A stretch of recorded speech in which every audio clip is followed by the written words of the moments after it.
If you spend enough time watching RV videos, you'll hear endless debates about brands, floor plans, and which motorhome is supposedly the best. So I decided to do something different. Instead of listening to manufacturers or dealerships, I started reading comments from actual RV owners. Not 10, not 50, but hundreds of them. These were people who had spent years on the road, retirees, full-timers, weekend campers, people who had owned multiple RVs, traveled thousands of miles, and paid for every repair out of their own pockets.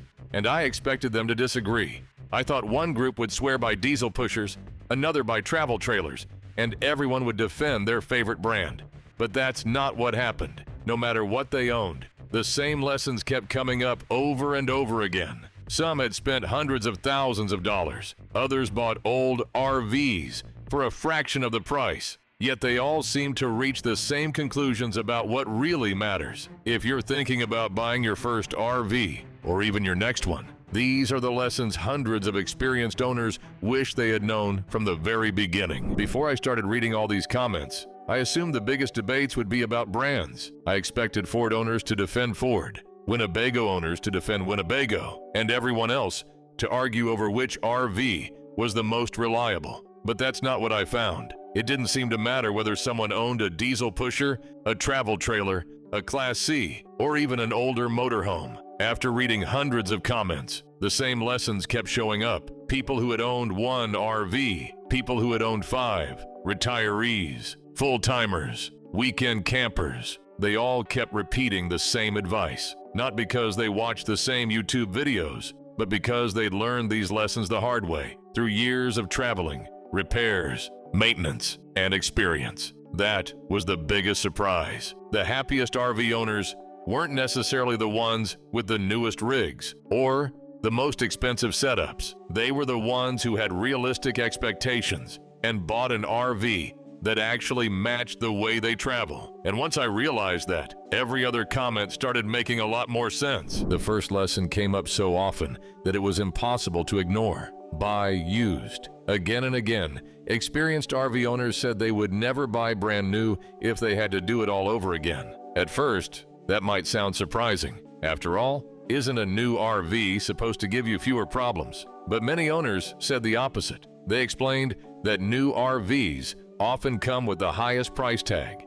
the steepest depreciation, and, in some cases, just as many quality issues as older models. One owner pointed out that people don't expect a car or a dishwasher to be an investment, and RVs shouldn't be viewed that way either. The difference is that an RV costs far more, loses value quickly, and still requires ongoing maintenance. Several owners said buying a well-maintained RV that's already a few years old lets someone else absorb that initial depreciation, while still giving them years of enjoyable travel. Of course, buying used doesn't mean buying blindly. Nearly everyone stressed the importance of getting a thorough inspection, checking for water damage, testing every system, and reviewing maintenance records before handing over any money. The message wasn't that every used RV is a bargain. It was that paying more for new doesn't automatically buy peace of mind. For many experienced owners, value came from buying the right RV, not simply the newest one.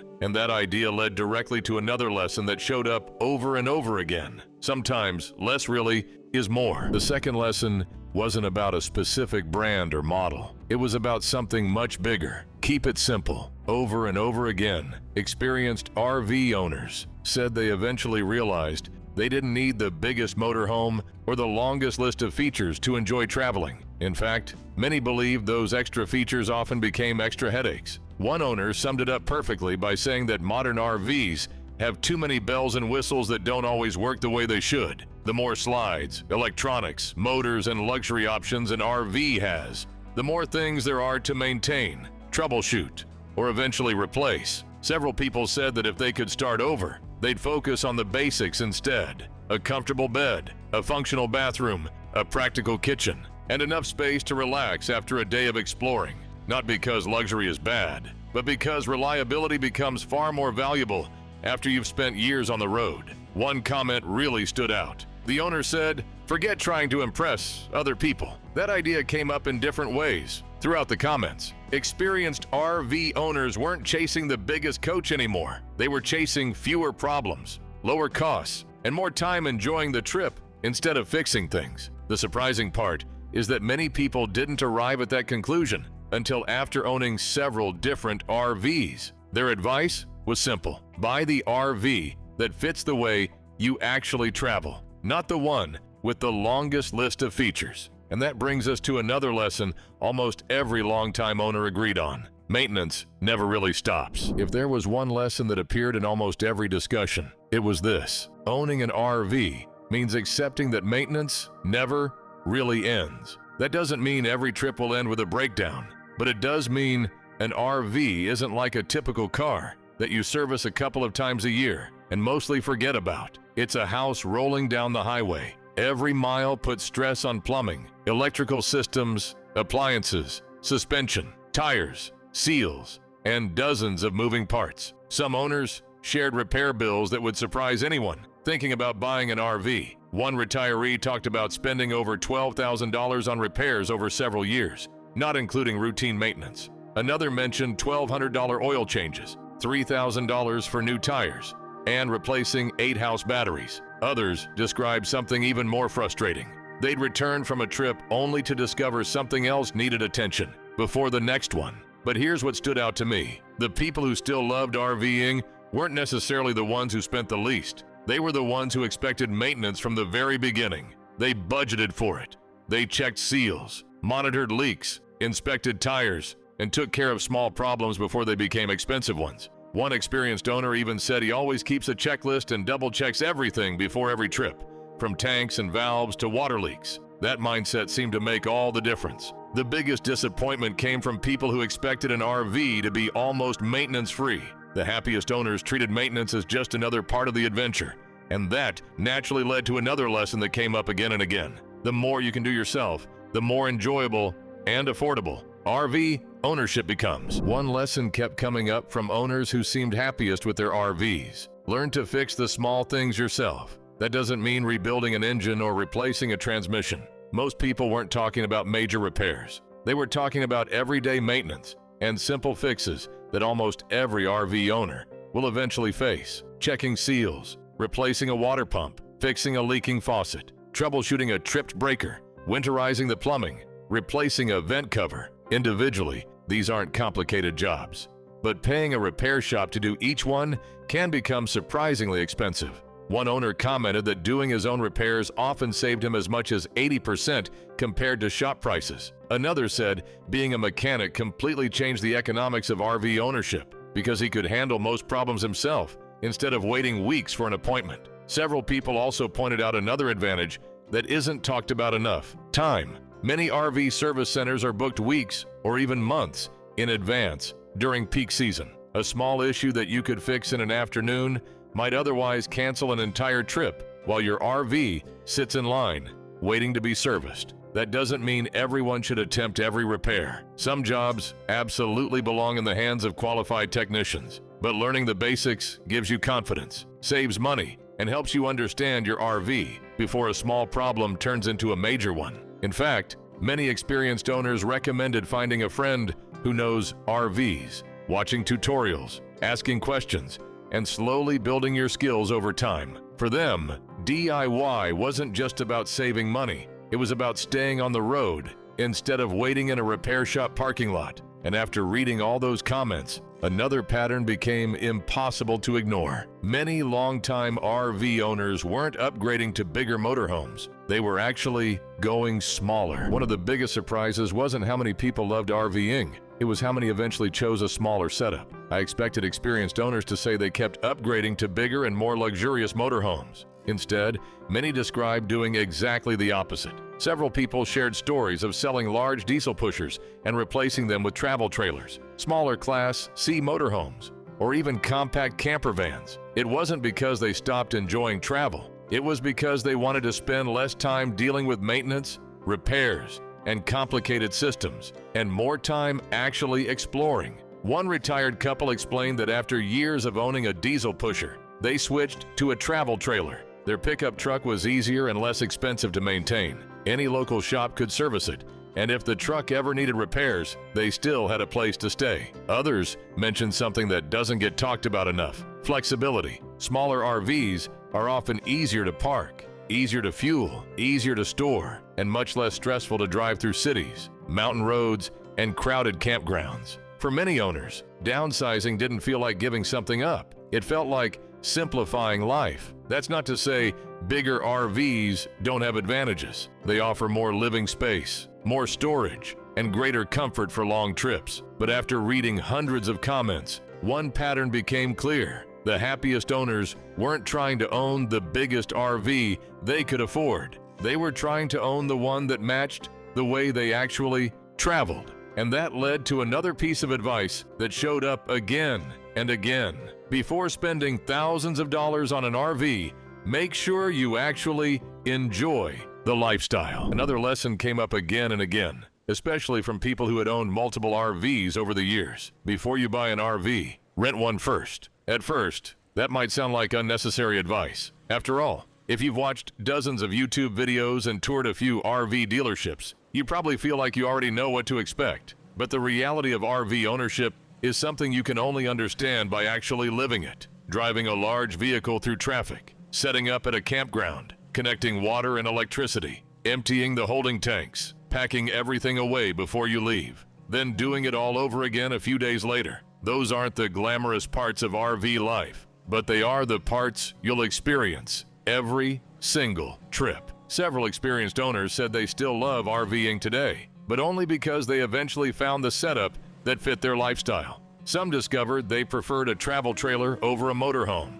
Others realized they didn't need a huge Class A, and a few even decided they preferred staying in hotels instead. None of those decisions are wrong. The mistake is spending tens or even hundreds of thousands of dollars before finding out what kind of traveler you really are. A weekend rental won't teach you everything, but it will answer questions no dealership ever can. Do you enjoy driving a large RV? Are you comfortable with the setup and maintenance? Do you actually like campground life? Those answers are worth far more than another hour walking through a showroom. And after reading all these comments, I realized something else. The owners who seemed happiest weren't necessarily the ones with the nicest RVs. They were the ones who had built the lifestyle that worked best for them. After reading hundreds of comments, I noticed something interesting. When people talked about their biggest regrets, they usually mentioned money, repairs, or maintenance. But when they talked about their favorite memories, they almost never mentioned the RV itself. Instead, they talked about the places they went